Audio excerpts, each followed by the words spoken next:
Bonjour tout le monde, Anne-Charlotte, autiste Asperger. Dans la vidéo d'aujourd'hui, je voudrais revenir une fois de plus sur l'établissement du diagnostic officiel et ce que ça peut changer dans la vie quotidienne pour la personne qui reçoit le diagnostic.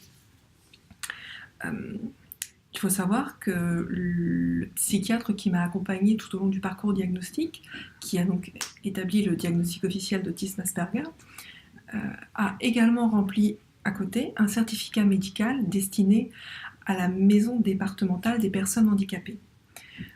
Ça, c'était dans le cas où je voulais faire une demande de reconnaissance de qualité de travailleur handicapé. Il faut passer dans ce cas-là par la MDPH, et c'est le psychiatre qui établit le diagnostic qui nous fournit tous les documents pour pouvoir faire cette demande.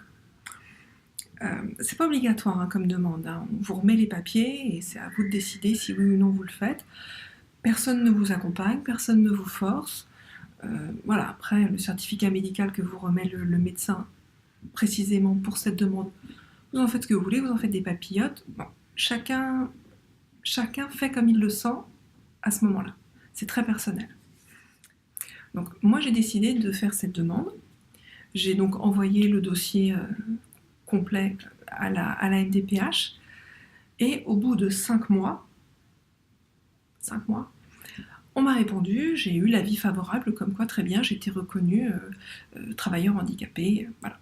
Il faut savoir que dans le cas de l'autisme, ça dure 5 ans, c'est-à-dire que dans 5 ans, il va falloir que je reprouve que je suis toujours autiste. On reviendra là-dessus peut-être un autre jour.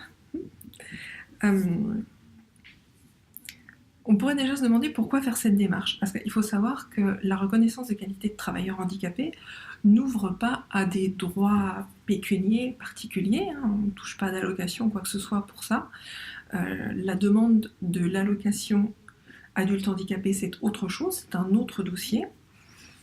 Donc pourquoi le faire? Pourquoi se prendre la tête à faire un dossier comme ça, à attendre des mois une réponse? Quel peut être l'intérêt?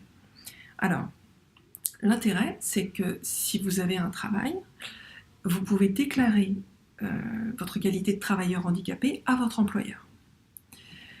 Et dans ce cas-là, l'employeur se doit de mettre en place les aménagements qui correspondent à votre handicap. Donc, ces aménagements se font en concertation avec tous les acteurs, avec l'employeur, la personne autiste, donc la personne handicapée, et la médecine du travail, pour que ce soit fait intelligemment et au mieux. Votre employeur peut demander des aides pour pouvoir justement mettre en place ces aménagements.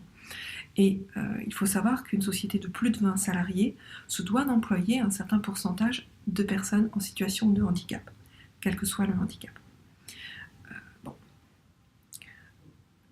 Je sais que certaines sociétés préfèrent payer les sanctions plutôt que d'embaucher des personnes en situation de handicap.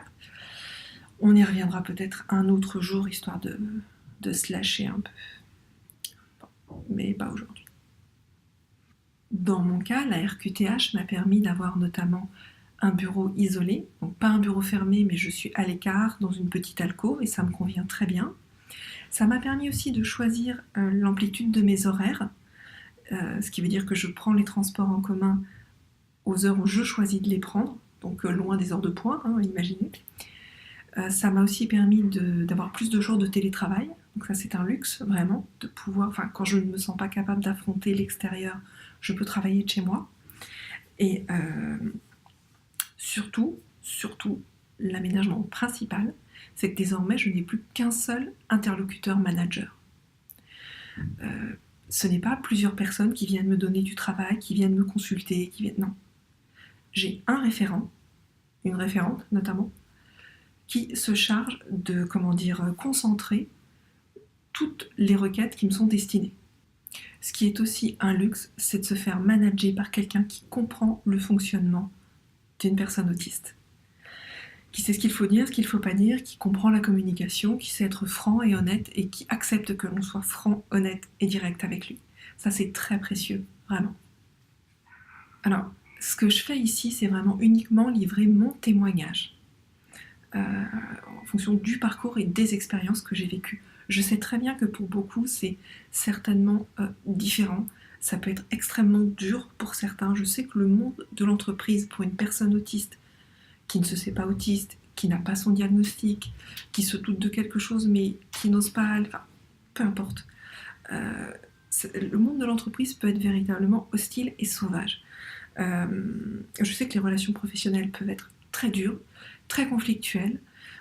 J'ai moi-même vécu le harcèlement en entreprise. Je sais que c'est un véritable cauchemar et que ça peut mener à des extrêmes. C'est une catastrophe. Personne ne devrait vivre ça. Mais pour tous ceux qui travaillent dans un climat apaisé, et j'espère que vraiment vous êtes nombreux, hein, je vous le souhaite en tout cas, la RQTH est une façon de se sentir encore mieux dans son travail. Ça amène quelque chose en plus quand même. Quand on peut bénéficier de certains aménagements, il faut pouvoir saisir la chose et en profiter. Alors, la prochaine fois, j'aimerais aborder le fait de parler ou de ne pas parler de son autisme à ses proches, à sa famille, à ses amis, à ses collègues aussi, puisqu'on peut très bien être déclaré travailleur handicapé, mais c'est pas pour ça que tout le monde va le savoir dans la boîte, hein, la médecine du travail, les RH, éventuellement l'employeur, ça dépend de la taille de la structure, peuvent le savoir, mais le reste des services ne sont pas censés être au courant. C'est à vous de choisir si vous voulez le dire ou pas. Et j'aimerais bien revenir là-dessus. Dites-moi aussi si ça vous intéresserait que je fasse une petite vidéo sur les bouquins ou les magazines, les revues qui abordent l'autisme sous un angle intéressant. Que ce soit aussi bien axé très scientifique ou que ce soit axé plus grand public. J'ai plein de bouquins là-dessus, donc je peux éventuellement faire une petite sélection si ça vous intéresse. Dites-le moi, écrivez-le moi quelque part, envoyez-moi un message, je trouverai un moment pour le faire. Voilà, je vous souhaite une bonne année puisqu'on est début janvier, et puis je vous dis à bientôt les gens. Salut!